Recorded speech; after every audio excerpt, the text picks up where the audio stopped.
Hello and welcome once again to another news video of myself and Marta. Today the Nintendo theme is continuing.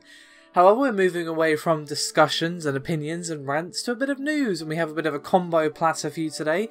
As first up, we have some sales data on the Switch thanks to the research firm SuperData, who revealed today that their analysis is showing that the Switch is doing rather well for itself, as it has sold 2.4 million during the first month of release.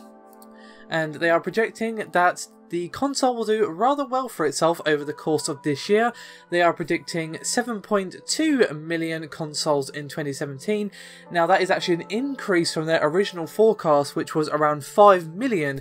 So basically, at least according to SuperData, the Switch is performing better than they were expecting.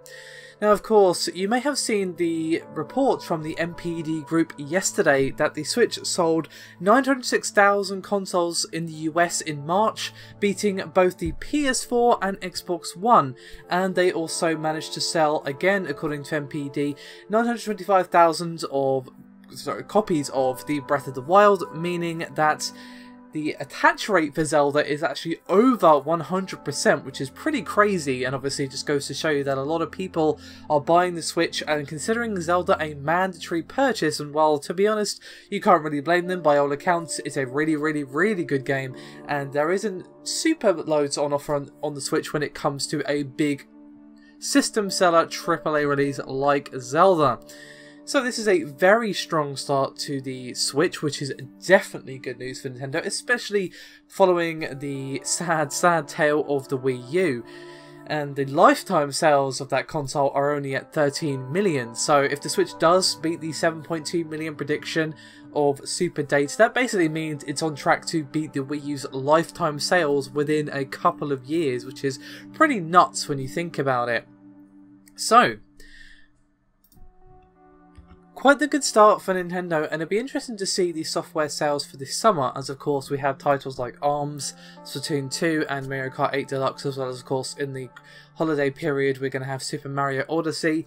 So it seems that people are very much enjoying the Switch, and for the moment at least it is on track to smash the sales of the Wii U, and it of course is challenging the PS4 when it comes to sales. And considering that apart from those few months when the Xbox One was in the lead, the PS4 has been in the lead for most of the current generation, that is no small feat to say the least. But let's move into our second combo item today, shall we? This is the buffalo wings of the piece, if you will. And this is a report from Bloomberg, who are saying that, according to Citigroup, the Switch will have a mini-size variation in 2019. And the analyst wrote in a report, quote, "Although the Nintendo Switch can be used as a handheld device, we think smaller children could struggle to use it comfortably in that format due to its size and weight. Accordingly, we think Nintendo will launch a lighter, dedicated handheld version of the Switch, possibly to be called the Switch Mini." Now, unfortunately, these analysts did not have any predictions as to the cost of this smaller Switch, but they did estimate that it could sell 6.7 million units in the 12 months through to March 2019, and they also expect the regular Switch to have sold 25.7 million units by then. Now, to be honest, it's not actually a bad shout, I would say. I mean, Nintendo have shown that they are willing to do this. You know, that's kind of what the 2DS is, a stripped down version, pretty much intended for kids, getting rid of the 3D feature. And obviously it's quite a bit cheaper than the original 3DS was as well. And obviously it did rather well for itself, and a Switch that is the Switch Mini, that's just maybe the the tablet by itself, and perhaps a slightly smaller tablet as well, but obviously not so small it's uncomfortable to hold, because obviously we've seen that before in the past with Nintendo. You know, the original 3DS is a bit uncomfortable to hold for long periods if you have large hands like myself. I actually have the original 3DS, and my hands do start to cramp after a while, so hopefully we wouldn't see that happen with the Switch Mini, as I think a lot of people would actually prefer a smaller Switch that is just a handheld component with perhaps the capability to just be plugged in directly to a TV via a mini HDMI or something, but its primary purpose would obviously be just, hey, I'm a handheld.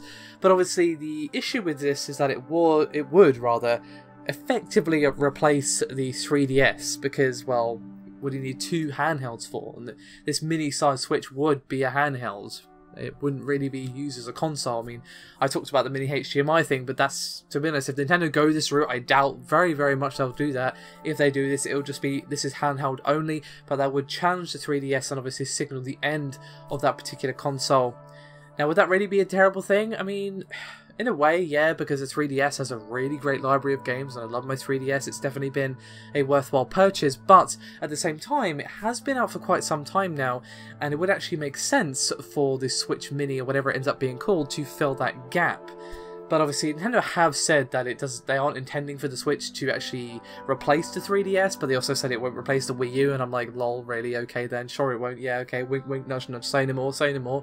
It's like, it's obvious it's going to replace the Wii U, so you could argue, well, it's obvious it's going to replace the 3DS then, because they're not going to have a different handheld come out and replace the 3DS, because that would compete with the Switch, so you might as well just have a mini Switch instead, and still have the same games, and have them function in quote-unquote handheld mode always. To be honest, I think this is a fairly reasonable possibility. Of course, we probably won't find out until like next year at E3 or a Nintendo Direct or something like that. I think they'll wait and see to see how the Switch does, but obviously if it continues on the roll that it's on at the moment, I think Nintendo would be silly not to do something like this. But obviously we have seen as of late that Nintendo don't always make the best decisions, so we're going to have to wait and see. But I would call this a fairly good shout and a fairly reasonable prediction for what Nintendo will do in the future with regards to the future of the Switch. So, let me know your thoughts. As always, your support is highly appreciated, so do remember to like and subscribe if you haven't done so already. It really does help out a great deal, and I'll see you next time.